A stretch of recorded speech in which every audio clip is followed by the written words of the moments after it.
이번 멘사코리아 회장 선거는 돈 냄새가 풀풀 풍기는 지저분한 싸움이다. 왜 이렇게까지 멘사 선거 목숨 걸고 싸우고 있는지 이제 그 이유를 5분 요약해서 알려주겠다.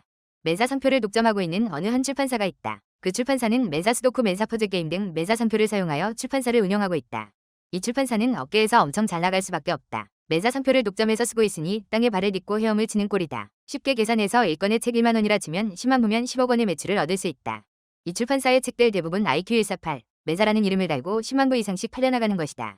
이 업체는 어떻게 멘사를 사용하게 되었을까? 그리고 왜 이 업체만 독점을 하게 되었을까? 그 비밀은 20년 가까운 기간 동안 썩어 문드러진 멘사코리아 이사회 내부, 그리고 이번 회장 선거에 있다.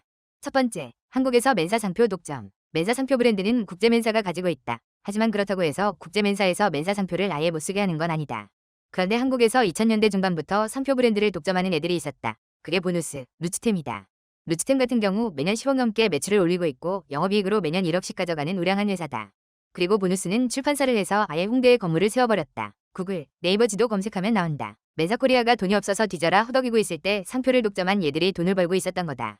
그런데 멘사코리아 상표 독점이 보누스 혼자 힘으로 가능했던 걸까? 아니다. 이렇게 멘사 내부에서 보누스를 밀어서 도와줘야 한다. 현재 멘사코리아 내에는 국제멘사가 무제한적으로 특정 기업의 독점권을 제공하였다고 주장하며 보누스를 옹호하는 집단이 존재한다.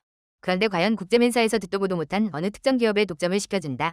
그게 과연 말이 될까? 이건 정말 말도 안 되는 일이다. 이런 상식적으로 불가능한 상황이 발생한 원인은 협상 당시 멘사코리아에서 주요 요직을 차지한 누군가가 주선을 했거나 혹은 다른 명의로 계약을 맺은 경우가 아니라면 설명 불가능하다. 어쨌든 주요한 건 이 집단은 보누스, 루츠템의 독점을 도와주고 있음. 이 독점에 대해 의문을 제기할 때마다 이 업체들이 국제멘사에서 직접 컨택을 했기 때문에 멘사코리아에서는 어쩔 수 없다고 주장하고 있다. 그리고 이걸 문제 삼는 사람을 집단으로 공격해서 본인들의 이익을 최우선으로 방어하고 있다. 그리고 뒤에서 언급하겠지만 최근 회장 후보로 나온 사람 중 보누스 관계자인 그분은 멘사 브랜드를 교묘하게 팔아먹었고 개인으로도 몇 억의 인쇄 수익을 올린 것으로 보인다. 두 번째, 멘사 상표 독점을 뺏기기 직전. 그런데 현재 멘사코리아 회장이 국제멘사에서 보누스 독점에 대해 문제를 삼았다. 그런데 국제멘사에서 한국의 상표권 관심 없으니 니네끼리 알아서 해 가 된 거다.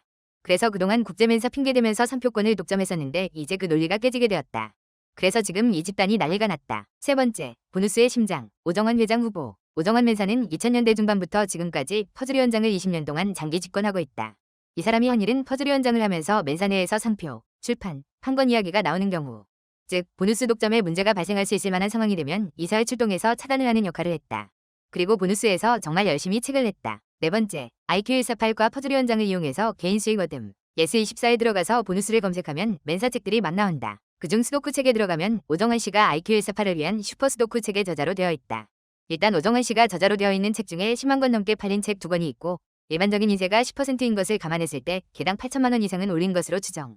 그리고 판매 지수 등을 보았을 때 슈퍼 스도쿠 500문제 중급의 경우 20만 부 이상으로 추정하면 오정환 씨는 스도쿠 책으로 2에서 3억 원의 인쇄 수익을 올린 것으로 예상된다. 그런데 문제는 여기에 있다. 보누스에서 출판한 책 중에는 IQ148을 위한 멘사 IQ 테스트라는 책이 있다. 그런데 오정환 씨가 낸 책 카피 중 IQ148이 나온다. IQ148은 누가 보아도 멘사의 상징이다. 그리고 저자 소개로 들어가면 멘사코리아가 막 나온다. 퍼즐위원장도 했다고 하고 멘사코리아 이사회 임원도 했다고 한다. 이건 명백하게 멘사 팔아먹어서 개인 수익 올린 거라고 볼 수 있다. 그냥 허점을 교묘하게 악용한 거다. 예를 들어서 멘사에서 영재학원 운영하자고 해서 A라고 하는 멘사학원 세워놓고 원장을 시켜놨더니 뒤로 별도로 B라고 하는 개인학원 운영하면서 제가 멘사 영재학원인 A학원 원장인데요. 저희 B학원 등록하면 IQ148까지 올려드릴 수 있어요. 라고 마케팅해서 돈을 버는 것과 다를 게 없다. 다른 임원들은 다 수익 없이 무보수로 봉사하고 있을 때 뒤로 개인 수익 올린 게 정당한 걸까?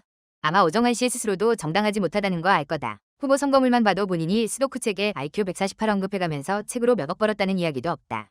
보누스가 그렇게 정당했으면 여기 쭉 나와야지. 다섯 번째, 결론. 이 보누스라는 출판사는 언제 어떻게 누가 왜 선정했는지 알려진 바가 없다. 멘사 상표를 보누스는 평생 기간 무제한으로 독점하고 있고 그 혜택은 보누스가 보고 있다.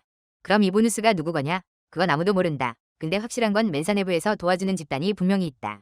그리고 가장 중요한 거, 이 집단은 멘사코리아를 발전시킬 생각이 없다. 사람이 많아지면 보누스가 주목받을 수 있기 때문이다. 그래서 지금까지 좋았는데 이번 회장이 다 망쳐버렸다. 그래서 지금 본인 등판을 한 거다. 근데 몰랐겠지 이렇게 영상으로 부끄러운 민낯이 밝혀질 줄은. 어쨌든 이번 선거는 이런 내용이 있기 때문에 역대급으로 가장 지저분한 선거가 되고 있는 중이다.